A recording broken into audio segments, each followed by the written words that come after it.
Good morning, good afternoon, or good evening, depending on where you are in the world, and welcome to today's Enterprise Connect webinar, UCaaS, Do You Really Need a Hybrid Cloud Strategy?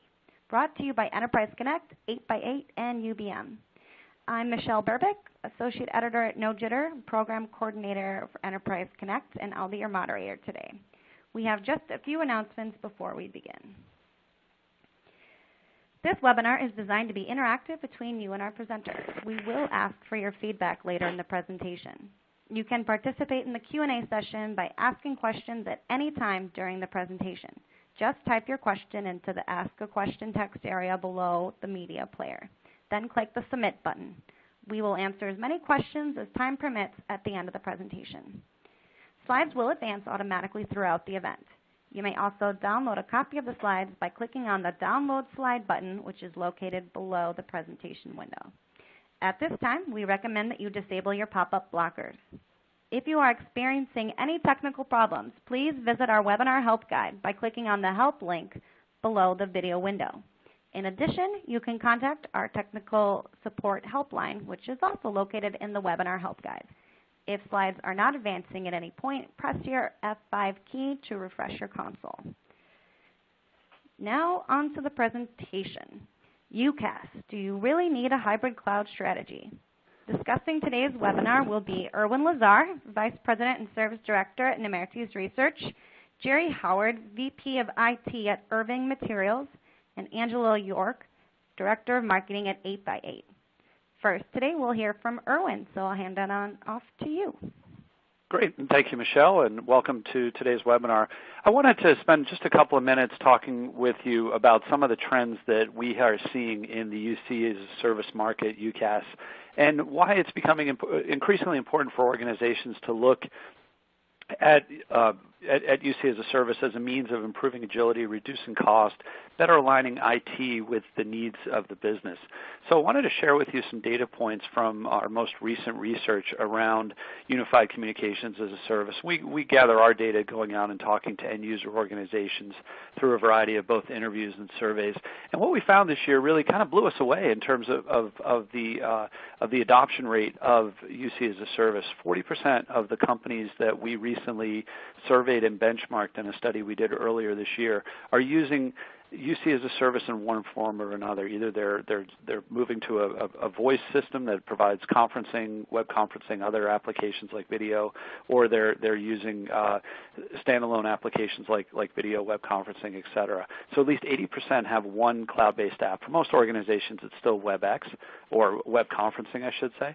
But 40% are moving to the broader UC as a service set. We see this across all organizations, and increasingly in large organizations. You'll see the bullet down there. It says UC as a service is driving up market. We found splitting into different market segments, 25% of the small enterprise, roughly 25% of the, or 26% of the large enterprise above 2,500 employees, and roughly 38% of the mid-market, in which we define as 500 to 2,500. So it's not just a small business play anymore when you're thinking about UC as a service. It's actually organizations of all size, and increasingly, like I said, mid-market and even larger companies. A couple of the other areas that we found real interesting were the drivers behind UC as a service.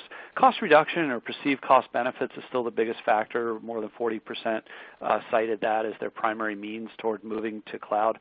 But they're also looking at things like agility, being able to scale up and scale down, being able to add new services as quickly as they're available versus having to go through 2-3 year life cycles with very complicated on-prem upgrades for organizations that want to take advantage of emerging features in mobility and customer engagement and so on. So being able to shift IT into roles that focus on business success and business outcomes and less on maintaining servers and hardware and systems really provides a lot of the value, and I think actually increasingly provides the value of cloud versus simply just being able to save some money. Now there are, again, as I mentioned, significant cost savings opportunities.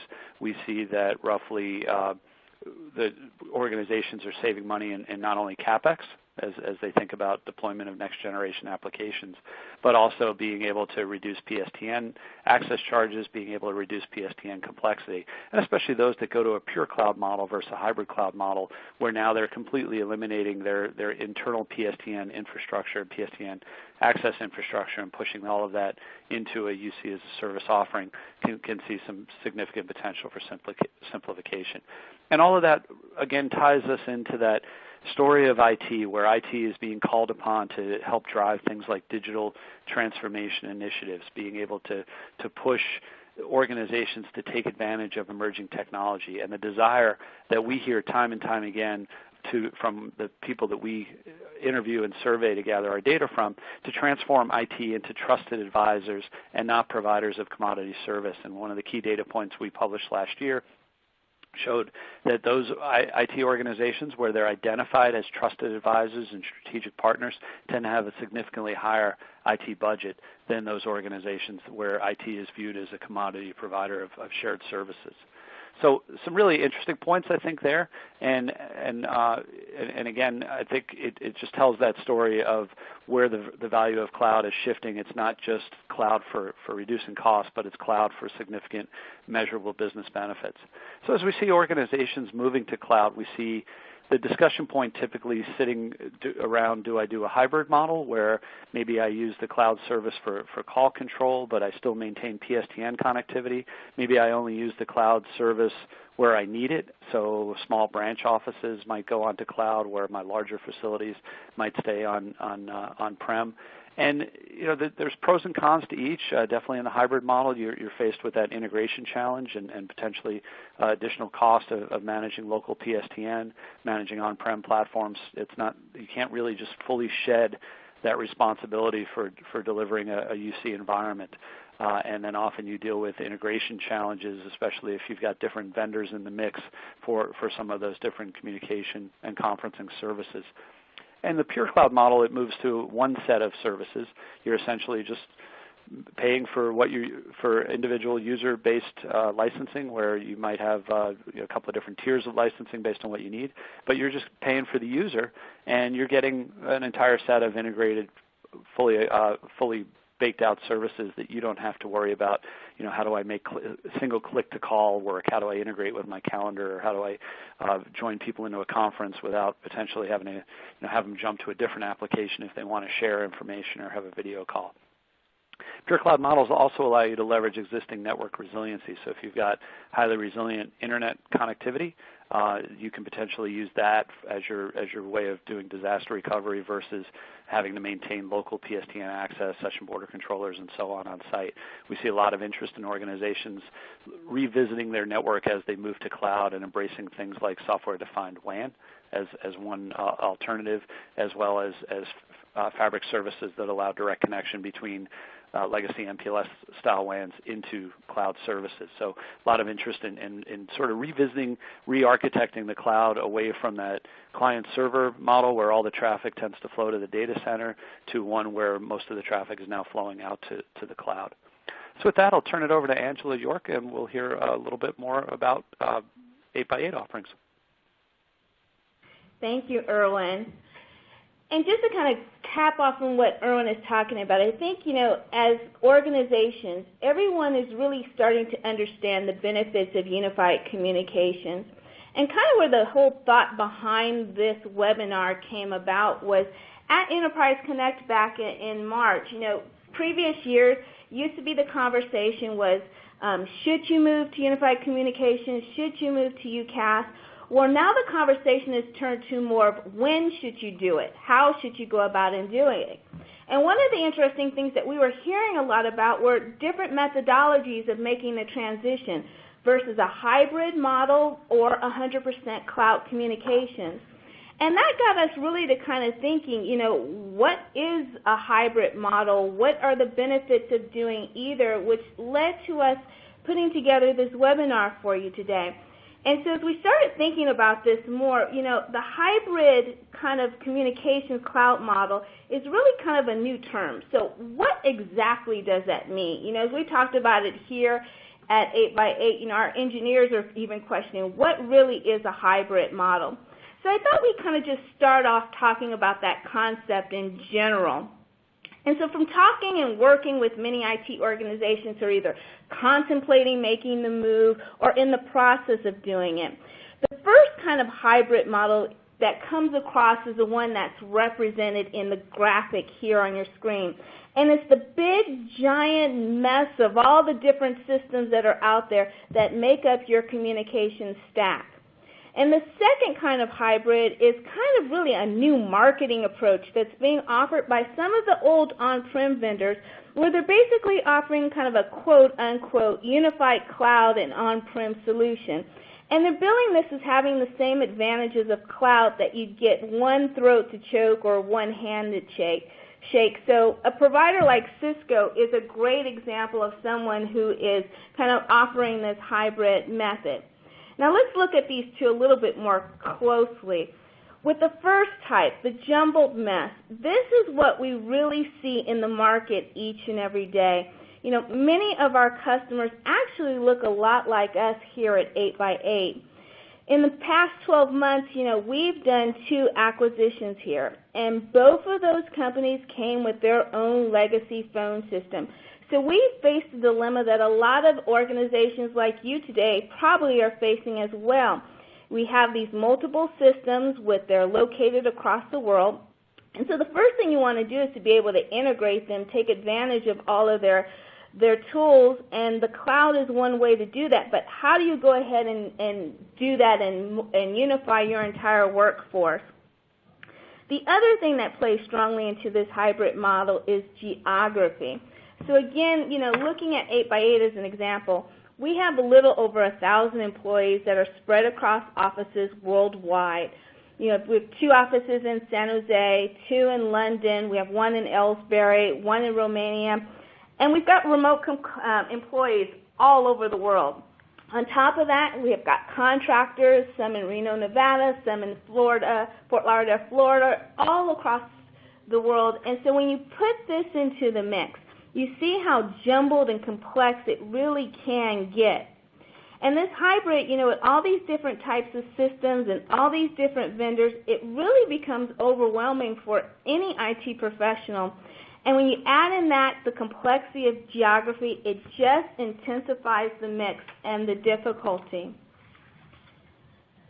So, you know, the hybrid model that we're also starting to hear, they like to advertise it as the best of both worlds. But in many cases, it's not. It can actually be more problematic. In this case, you really haven't completely outsourced your communication infrastructure to true experts. You know, people like 8x8, we do all the complex work for you. We do the telephony, the number porting. We worry about your security. We monitor your system to prevent fraud. We monitor the performance of your system, and we're constantly looking for ways to improve the performance of your system. And when you have a hybrid infrastructure across your company, you're actually creating islands and feature sets. You're going to find some users who have certain features like mobility and some that don't. You also create walls in the analytics, the enterprise analytics that IT professionals really want to know about your business. And this goes back to Erwin's comment earlier about IT really being decision drivers versus just system managers. That analytics becomes even more important. And when you have these disparate different systems, you've got your information locked into those systems, and it's really tough, and sometimes impossible, to share or able to access that on a global level. And you see that there are vendors that are pitching this hybrid model, and it makes a really nice marketing story about coexisting in both worlds. But we all know the reality of software development. One of the fatal flaws of hybrid, even from one provider, is you really are talking about separate technology stacks. It's nice to talk about synchronizing these technology stacks on market slides, but the reality is that there are really 2 or more independent technology developments going on. And unfortunately, you can never, or it's nearly completely impossible to synchronize all of these with each other on feature sets, interoperability. One is always going to be out of sync with the other, which only complicates the maintenance and upgrade cycle when the time comes. You know, the biological definition of hybrid is the offspring of two plants or animals of different species or varieties, such as a mule, combination of a donkey and a horse. And if you think about it, I think most people would like to have the horse, and they call a donkey stubborn for a reason. So I'm just kind of joking a little bit when I give this analogy, but it really is kind of true when you're trying to put these completely different systems together, how they work, how they support them, how you maintain them. It becomes very, very complex that actually slows you down more than empowering you. So then you have to think, well, why are people considering a hybrid over going completely 100% cloud? Why is everyone trying to herd around all these kind of different mule communication technologies? There's several reasons out there. I think one of the key reasons people go to hybrid is frankly because they don't want to hedge all their bets with the cloud. In a lot of people's minds, cloud is still new. They want to see how it goes. They kind of look at a hybrid as basically an extended POC. So either they don't trust the uptime or the savings or the quality of experience of the cloud solutions. In reality, they're not making a decision at all and really reaping the benefits that they could with a cloud solution. And in my opinion, they're actually kind of delaying the inevitable. Second reason I think you might see so much hybrid is if a customer has a lot of locations to upgrade. That whole geography element puts a lot of complexity in people's minds, and they're afraid it's going to take a lot of time to make a complete transition. They're going to stay hybrid out of that fear of that unknown schedule, and that fear is completely understandable. However, a bit later on, I'm going to talk about how at 8x8 we take a little bit of that fear out of the process with our Elite Touch deployment. However, know that it is possible to do this in a really well thought out and expedient process. It's a process that we like to think that we really have fine-tuned. In fact, we're submitting patents because of the processes work so well in helping that people move from on-prem to cloud in literally a matter of weeks. Finally, the third reason is that big green button you see there on the screen. You're thinking, I've already got this on-prem equipment. It doesn't really cost me anything. It's fully depreciated. But you can't think like that in today's cloud business world. I mean, if you're living in this maximize efficiency with fewer humans kind of world, you really got to look at what the opportunities the cloud brings to you. So just really thinking about it in terms of the classic business school model. It's sunk cost. You've got to say to yourself, look, maybe I made a mistake by going on-prem, or I halfway got through my 3 to 5 year Cisco deployment project, and now maybe this technology may not be the best way to go. Or, you can kind of blame the crazy CEO or the board of directors who made a giant acquisition, and now you've got a mess because they've acquired this company and you've inherited all of these different systems. But I think IT professionals always have to ask themselves, if you were to start a brand new company from scratch, what would you deploy? You can ask yourself the same question about other systems that you have. Would you deploy a legacy on-prem CRM system?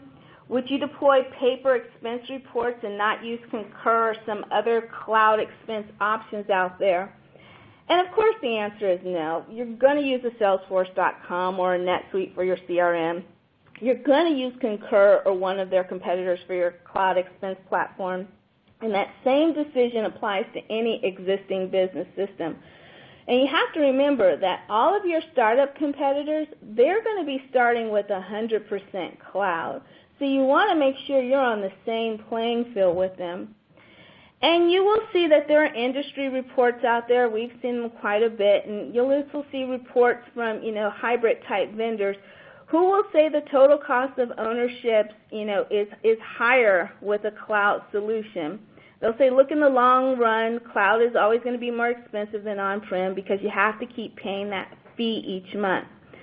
But the problem is that those analyses neglect to account for all the different things that you see on the bottom right side of this chart here. You don't really see these costs factored into their TOC analysis. And it's the cost for these intangibles that hit when you stay on-prem. So jumping 100% into full cloud, we're going to talk about that next. Really, it is the best choice out there. So why do I say that? We've talked about the challenges around hybrid, so let's talk about the cloud communication technology. I think really it is the best that's out there. In terms of features, architecture, pricing, it's the latest and the greatest. It's where all the research and innovation has been occurring within communications. And if you think about it, that's not just true for cloud communications, but just cloud infrastructure in general is penetrating all aspects of business. Now, the second reason may not be quite as obvious. By going to the cloud, you're outsourcing this function to the experts. Our chairman of the board kind of likes to use this, Mark Cuban. He gave an example. He's the owner of the Dallas Mavericks, for those of you who are not basketball fans. But he says, hey, you know, if you want to compete with me in the NBA, I'm all for it. Matter of fact, he says, bring it on. The better you know, he says, I know about the NBA. I've spent years becoming an expert on the NBA. Now, here on the west coast of California, we're Golden State Warriors fans, so I don't want to hype up the Mavericks too much. But it's a great example. Do what you know best and outsource what you don't do, what's not your core, to the experts. And so when you're outsourcing your communications to a cloud provider like us here at 8x8, you're adding to your team world-class experts who love and breathe this technology. We spend every minute of the day delivering, servicing, monitoring, worrying, securing, and you end up with better security and uptime because you're working with an entire company where this is all that we do. And third, when you go to cloud, you get a stream of technology innovations, essentially future-proofing yourself from the upgrade cycle. You know, it was not that long ago that we all had BlackBerries, and maybe some of us even had Windows or Nokia phones in our pockets. But now everyone's got iOS and Android devices. How quickly technology changes. At 8x8, we spend a lot of time looking at what's going to come in the next year, the next 5 years from now. What are the shifts? Who are the players we need to work with? And with a hybrid solution, you know you're really trying to drop the technology anchor in your closet on your premise. It's not going to move to new technology unless you do a lot of workarounds, and that anchor you drop really isn't thinking about the future, while the outsourced experts are. So now we've talked a lot about, you know, hybrid and the cloud and the benefit of clouds. One more thing I kind of want to bring up is that there is a very big distinction between a hybrid model and a staged deployment. And I don't want you to confuse the two. The difference is in a staged deployment, you're controlling your deployment. You know, one of the great things about cloud is if you need to light up your entire corporation at once on a Monday morning, you can do it. Matter of fact, it is not uncommon for companies or organizations to come to us in a dire crisis where their system has gone down over the weekend and they need to get something up that Monday. And we are good at handling those kind of situations. And that's the beauty of the cloud. It really streamlines your ability to deploy and get a system running up quickly.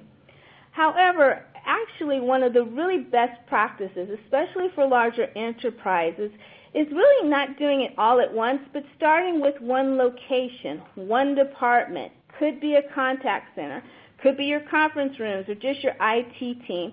Essentially, you're kind of just doing a private POC, but then you're going to move to the next deployment. The important difference here is you don't want to stop moving. You got to be like a shark. Don't be like the mule. You have to keep swimming, keep breathing, each day having more and more of your organization moving to the cloud. That's what separates this kind of staged deployment from what could become a static kind of hybrid deployment. So now that I've kind of taken a lot of time just kind of giving you my insights on what it is to be hybrid versus 100% cloud, really want to give you the opportunity to hear from a real-life company that has made that choice and made the decision to move over. So I'm really pleased to introduce you to Jerry Howard. Jerry is the Vice President of Irving Materials, and Irving Materials is a leading and well-known building material supplier here in the United States. And full disclosure, Irving Materials is an 8x8 customer, but this truly is an unpaid gig that Jerry has volunteered to participate in. He's been gracious enough with his time today. But I really would like for you to hear and have him give you an opportunity to share with you his experiences and insight as being an organization who went through this process and made the change to a cloud. So Jerry, I'd like to welcome you to this webinar and thank you for participating today. Thanks, Angela. So Jerry, let's kind of just start off, and can you just tell us a little bit more about Irving Materials and your background, and then talk to us about the communications infrastructure you had in place before moving to the cloud, and what made you look at moving to cloud communications? Okay, sure. Well, I'm glad to do that. Just to give everybody in the call a little bit of a background about our company, to get a little bit of a frame of reference. We're based in the Midwest, just outside of Indianapolis, Indiana, and we're a construction materials company that does business in the regional market in Indiana, Kentucky, Tennessee, Ohio, and Illinois. And we've got a number of business lines, mostly in production of ready-mix concrete. We also have a division that does some large-scale highway general contracting, and then we have some other specialty type of businesses that does construction site activities. So we've been in business since 1946. We're family owned. We have, like I said, the footprint in those following states. We probably have about 160 to 170 different locations in those areas. And the challenges that we kind of have faced over the course of time was having that number of locations and managing all of the phone systems, or more in our case, POTS lines at our plants and other various locations.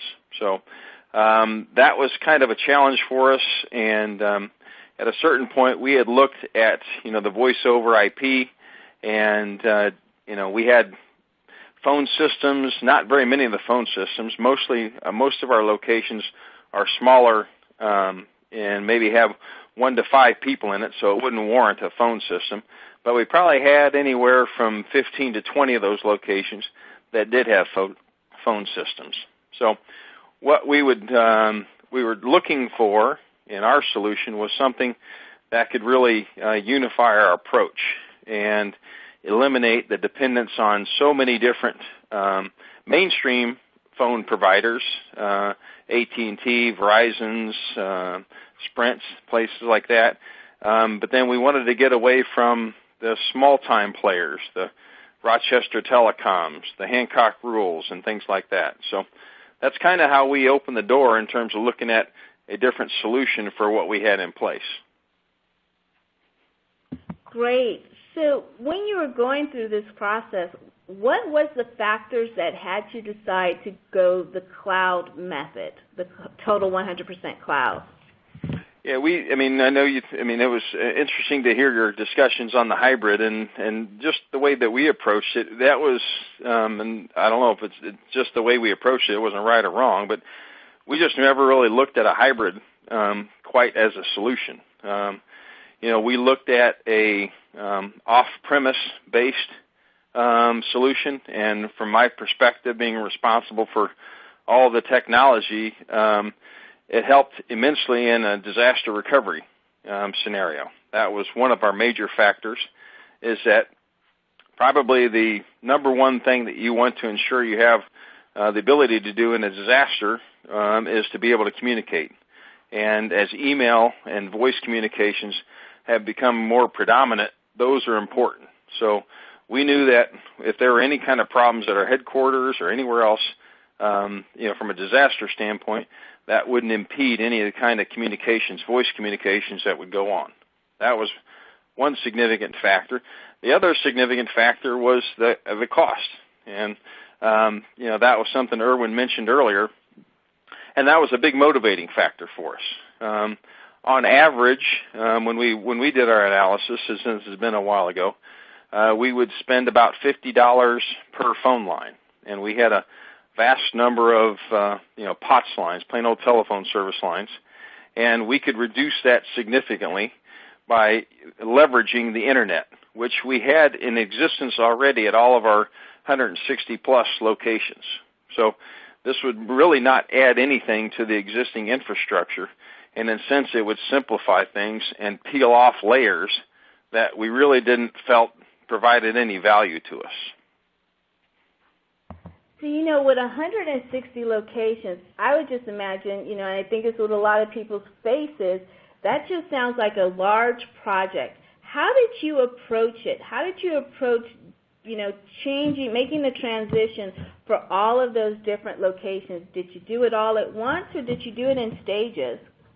No, that's a good question. We did it in stages, and we piloted it in a number of smaller locations for proof of concept, if you will. And once we got a comfort level that the technology was there, then we started to push this out to our locations. And we wanted to be fairly aggressive on this just because the sooner we completed this implementation, the sooner we would start realizing the significant cost savings that were involved. And we probably started experimenting with this in sometime around 2010, a little bit after the 2008, recession, and we were looking for ways to reduce costs, and we kept looking for additional ways, and this was one that we thought was a extremely attractive way to do that.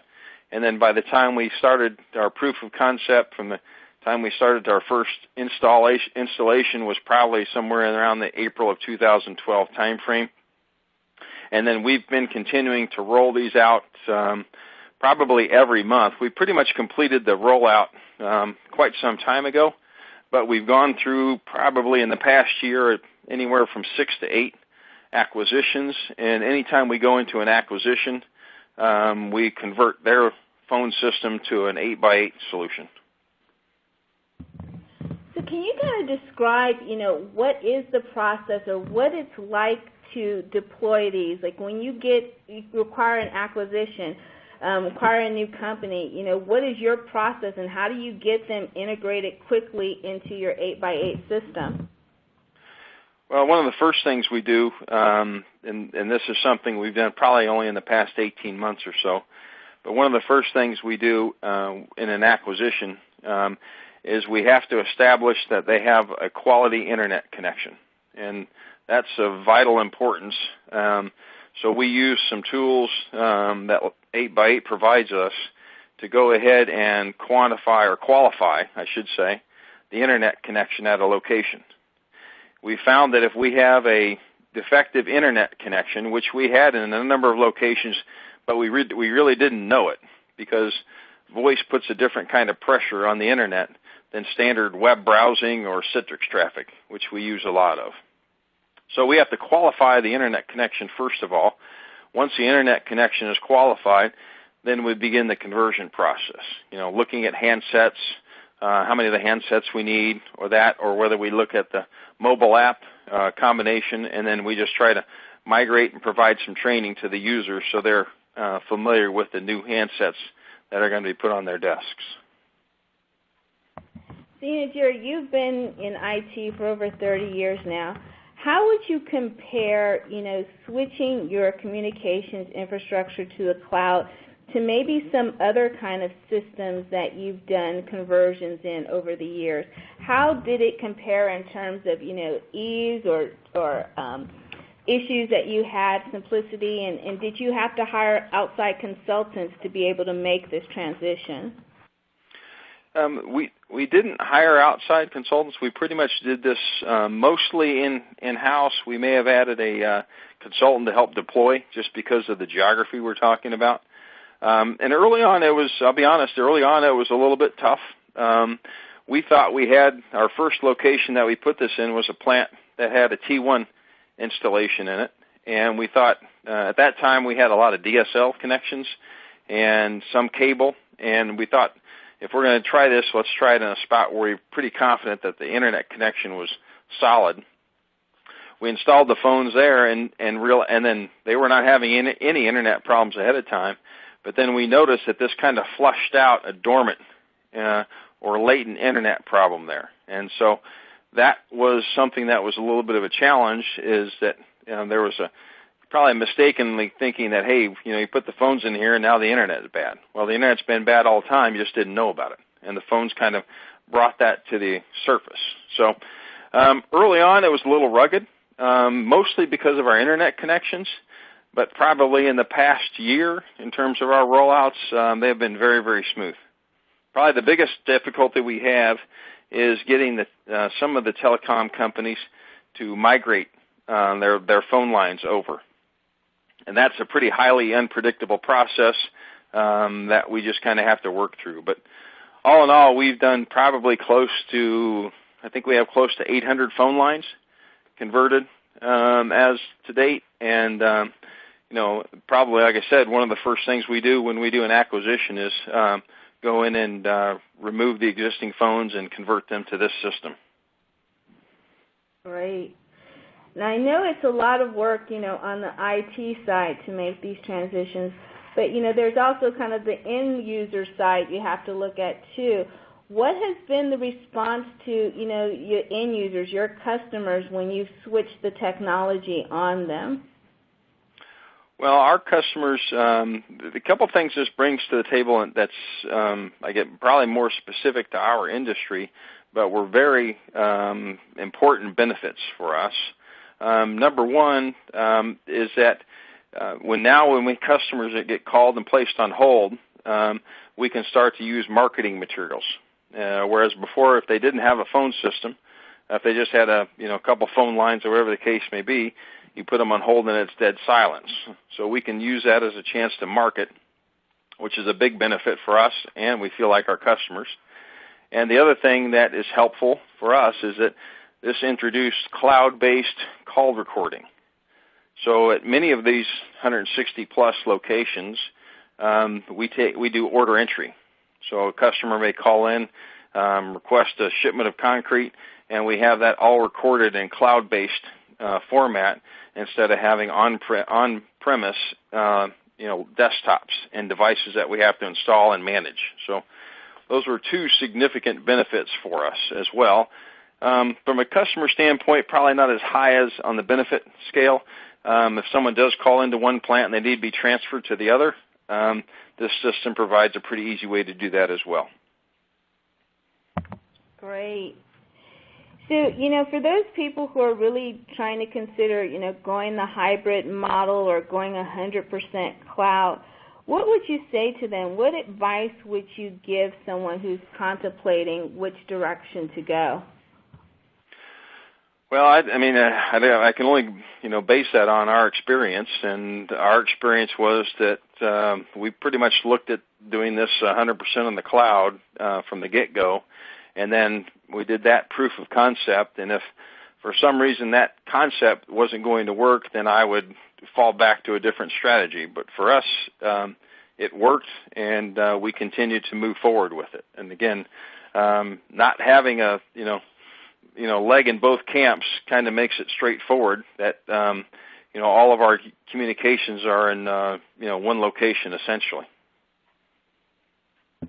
So just from like a day-to-day practical standpoint, what does that mean for you having all your locations all your systems in one location versus the way it was before?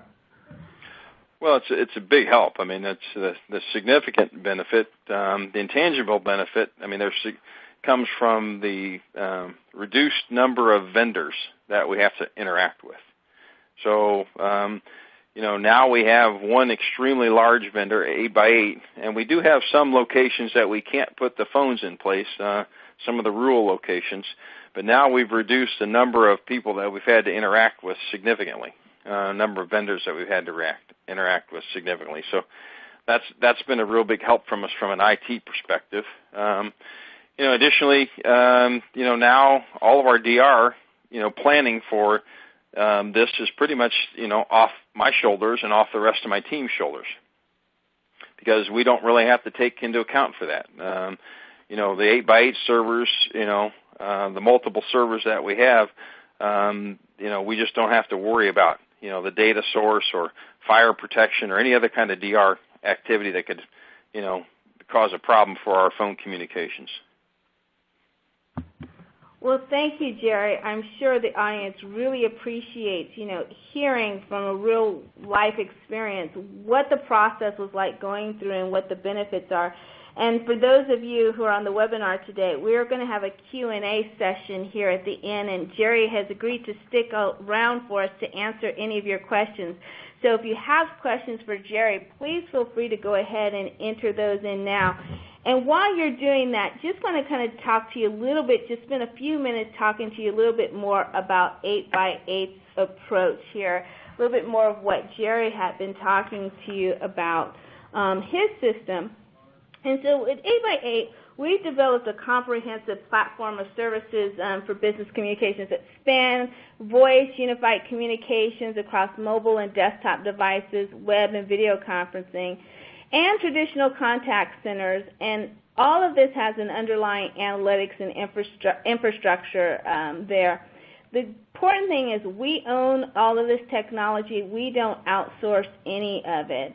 And we do everything from the cloud using the software. All the complexities of running your business communications are outsourced to us, including the security, which is a really big topic today. And as Jerry was mentioning, you simplify how many vendors you have to work with. You get one bill for everything at the end of the month, and you no longer have to worry about training, maintaining physical interconnects, directory, synchronization management, upgrades, all of that. And one of the crown jewels at 8x8 is our technology around supplying the highest quality global voice in the industry. And if your business has international offices, you should definitely speak to us about what we can do for you. We operate cloud services globally and serve customers in 114 countries today. And as Jerry was talking about, we can help you with localization and the number porting that happens when you're moving from one vendor to another. And finally, we are enterprise grade and offer a number of security compliance and service level agreements, as well as out-of-the-box integrations. We have out-of-the-box integrations with popular packages like Salesforce, NetSuite, Sugar CRM. Whatever you're using, we can help incorporate and integrate that into our system.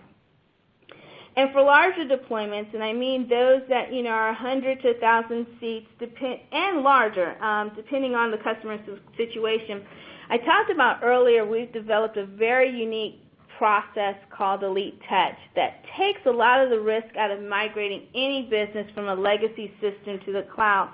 And we really feel we've developed a unique approach to this, where we can drastically reduce all the risk out of migrating the business from one system to the other. And we've got great customers like Jerry. Jerry's a really good customer, probably one of my favorite because he helps volunteer to do things like this. But also we've had, recently we've brought on other large companies like GameStop, who is initially starting out with deploying in the United States, but eventually are going to take that as they expand outside of the country. Zendesk, who's in the process of launching over 1,000 seats with us, and Regis, another global and international company that's working with us.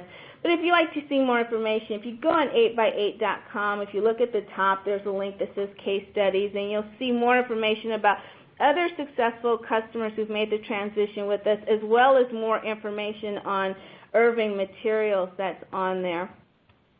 But at this point, I'd like to thank you for joining us, and I'm going to turn it back over to Erwin, and he can do conclusions, and then we can jump to Q&A. Erwin?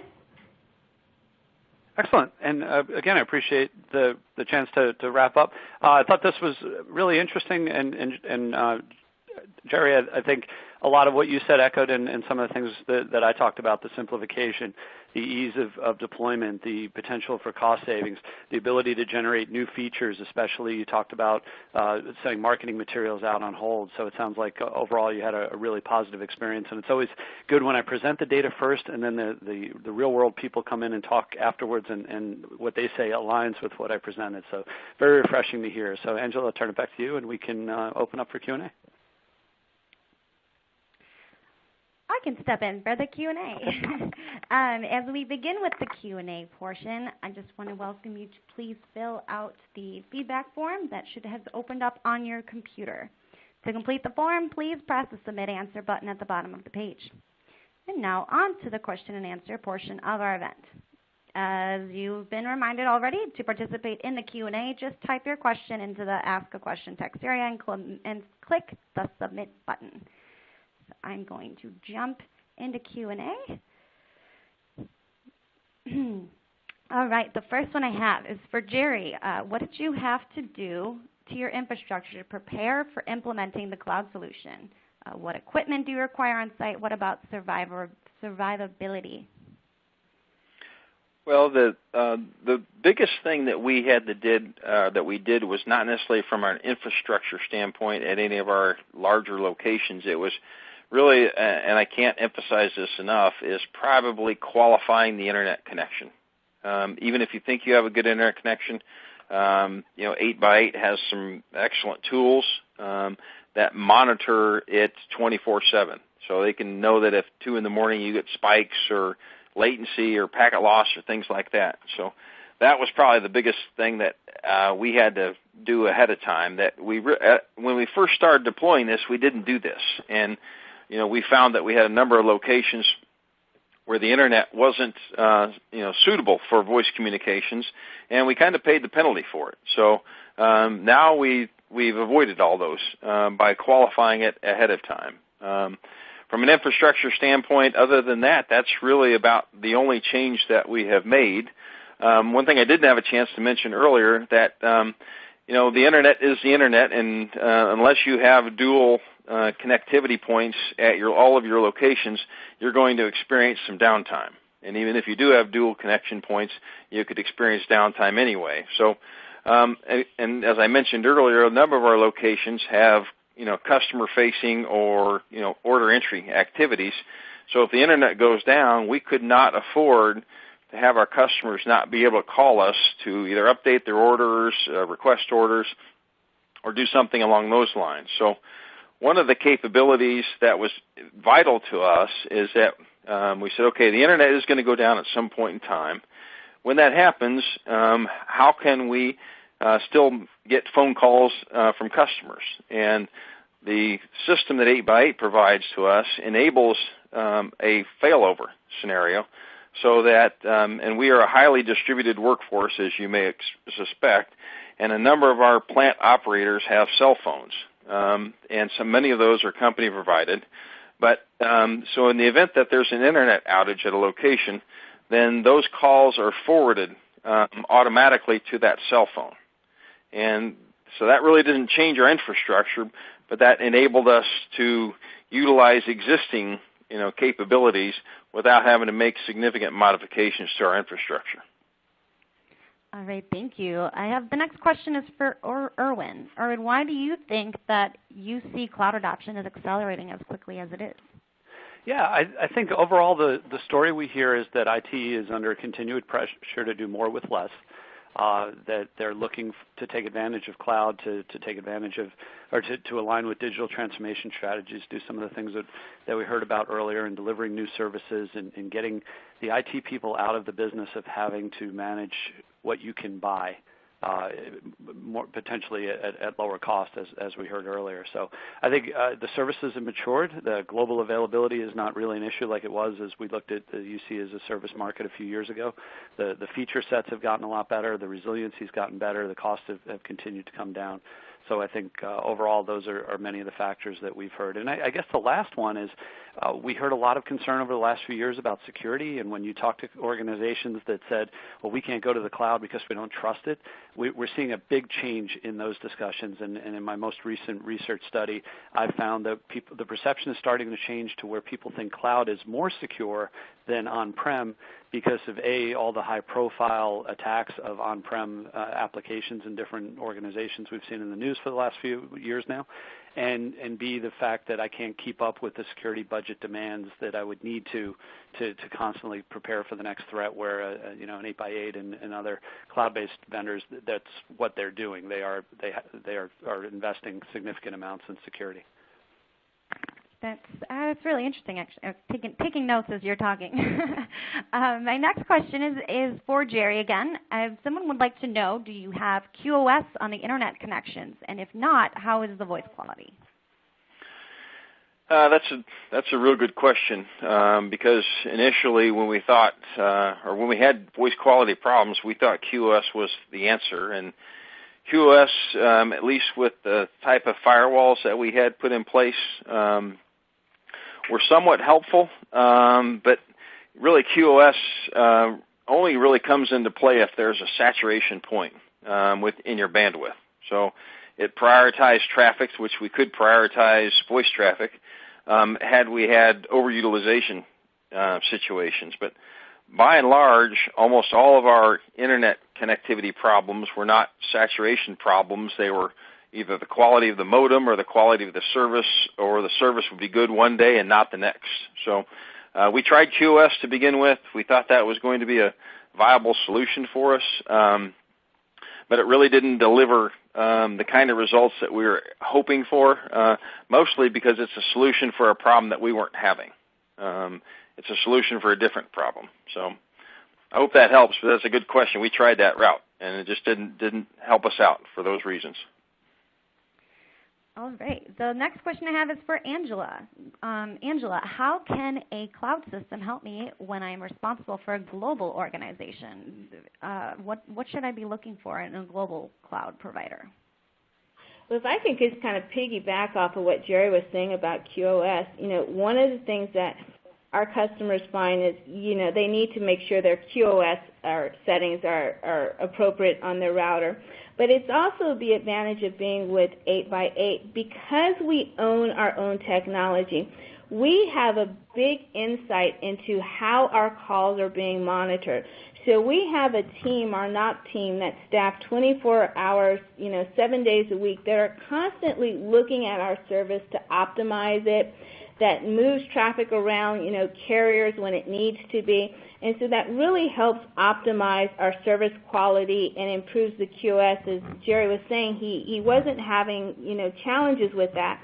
And I think that's really also important when you look at, using a service globally in other countries. You want to make sure that your provider has those type of technology in place, that they are truly the provider that is in the other countries. You'll see some of the other vendors say they're global, but they're actually partnering with other companies, so they don't truly have the entire infrastructure under their command.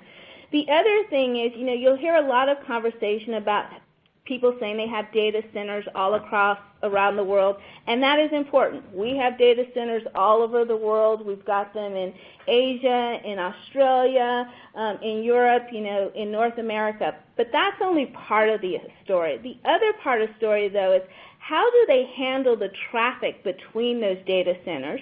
So at 8x8, we have a patented technology called geo-routing. And that's important because it's not so much where the data center is. It depends on how your calls are processed through that data center. So to give you just kind of a quick example, if you're U.S.-based, most likely your phone is connected to a U.S. data center. But if you go over to the U.K., it's still connected to that U.S. data center. So if you're calling someone in Hong Kong, you're in the U.K., your call is going to go back to the U.S., to be processed, go back over to the UK before going over to Hong Kong. With 8x8, we get rid of that, which is going to create latency for you if we didn't.